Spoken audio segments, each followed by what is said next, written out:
दोस्तों नमस्कार, मैं रम्मू सिंह। कांग्रेस नेता शशि थरूर पूरी तरह बीजेपी के पाले में हैं, मगर न तो वह बीजेपी में जा रहे हैं और न ही कांग्रेस छोड़ रहे हैं। आइए आज इस विषय पर विस्तृत रूप से अपन जानने का प्रयास करते हैं। शशि थरूर कांग्रेस की इस समय सबसे बड़ी दुविधा बने हुए हैं। भाजपा की रणनीति और राजनीति के मोहरे। भारतीय राजनीति में कुछ नाम ऐसे होते हैं जो केवल नेता नहीं रहते बल्कि प्रतीक बन जाते हैं।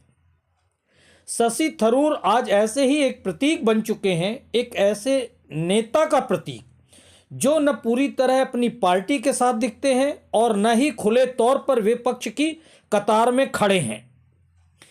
यही कारण है कि वे जितने कांग्रेस के भीतर चर्चा का विषय हैं, उतने ही भाजपा के राजनीति विमर्श में भी। भाजपा प्रवक्ता शहजाद पूनावाला का यह कहना कि थरूर साहसी हैं और कांग्रेस उनके खिलाफ कोई कार्रवाई नहीं करेगी, सिर्फ एक बयान नहीं है यह, बल्कि कांग्रेस की कमजोरी और भाजपा के आत्मविश्वास का सार्वजनिक प्रदर्शन है। यहीं से कई गंभीर सवाल जन्म लेते हैं। सबसे बड़ा सवाल, शशि थरूर चाहते क्या हैं? पहला और सबसे अहम सवाल यही है कि शशि थरूर स्वयं क्या चाहते हैं।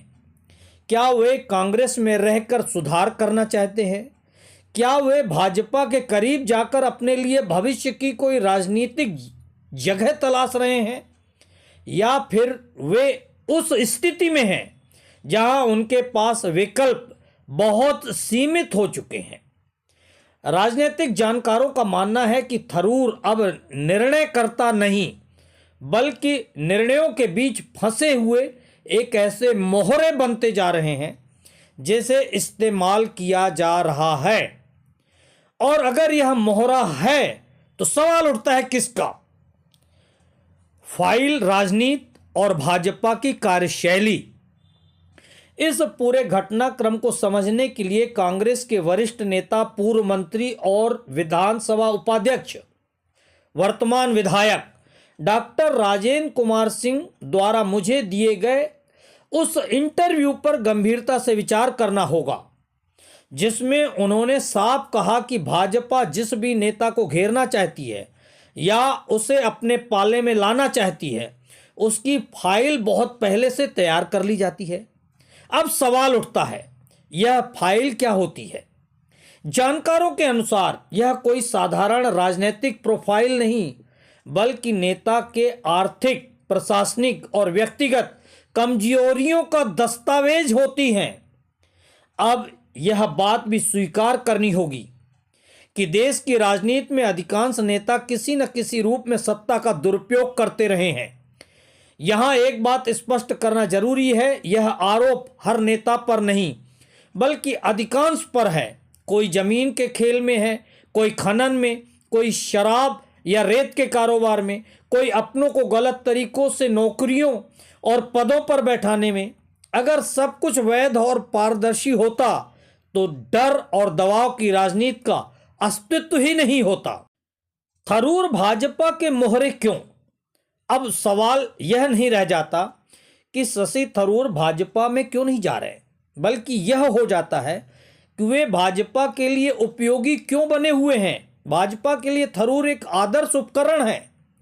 कांग्रेस के भीतर असहजता पैदा करने के लिए, यह दिखाने के लिए कि कांग्रेस अपने ही नेताओं को संभाल नहीं पा रही, और यह संदेश देने के लिए कि वैचारिक रूप से कांग्रेस खोखली हो चुकी है, थरूर का कांग्रेस में रहना ही भाजपा के लिए ज़्यादा फायदेमंद है, बजाय इसके कि वे औपचारिक रूप से भाजपा में शामिल हो जाएं। ऐसे में कांग्रेस क्या करे?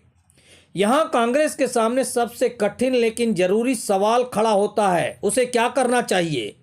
स्पष्ट रूप से देखें तो कांग्रेस के पास दो रास्ते हैं। या तो वह निर्णायक कदम उठाते हुए शशि थरूर के खिलाफ सख्त कार्रवाई करे, यहाँ तक कि निष्कासन भी, या फिर स्वीकार करें कि पार्टी के भीतर वैचारिक अनुशासन नाम की कोई चीज शेष नहीं रही। इतने नेताओं द्वारा कांग्रेस पार्टी छोड़ने के बाद एक और नाम जुड़ जाए, इससे कांग्रेस को कोई ऐतिहासिक नुकसान नहीं होगा। नुकसान पहले ही हो चुका है निर्णय न लेने की आदत से। कांग्रेस की असली बीमारी क्या है जानते हैं? शशि थरूर का मामला केवल एक लक्षण है, बीमारी नहीं। कांग्रेस की असली बीमारी यह है कि पार्टी के भीतर बड़ी संख्या में ऐसे नेता हैं जिनकी राजनीति सिर्फ टिकट, चुनाव और व्यक्तिगत लाभ तक सीमित है। चुनाव न हो तो वे निष्क्रिय रहते हैं, चुनाव नजदीक हो तो सक्रिय दिखते हैं। बाकी समय या तो पैसा कमाने में बीतता है या चुपचाप सत्ता परिवर्तन का इंतजार किया जाता है। कांग्रेस की रणनीति आज यह लगती है कि जनता एक दिन भाजपा से त्रस्त हो जाएगी और विकल्प न होने के कारण कांग्रेस को सत्ता सौंप देगी। लेकिन राजनीति में वैक्यूम का सिद्धांत नहीं चलता, जो जगह खाली होते हैं उसे कोई भर देता है। कांग्रेस को इंतजार की रणनीति से बाहर आना होगा। अगर कांग्रेस को फिर से खड़ा होना है, उसे मोहरों की राजनीति से ऊपर उठकर साहसिक फैसले लेने होंगे। अनुशासन, वैचारिक स्पष्टता और संगठनात्मक सक्रियता, इन तीनों के बिना कोई भी पार्टी विकल्प नहीं बन सकती। शशि थरूर का प्रश्न दरअसल कांग्रेस की आत्मा का प्रश्न है। अगर पार्टी आज भी निर्णय नहीं लेती तो इतिहास तय करेगा कि थरूर नहीं बल्कि कांग्रेस स्वयं एक मोहरा बन चुकी थी।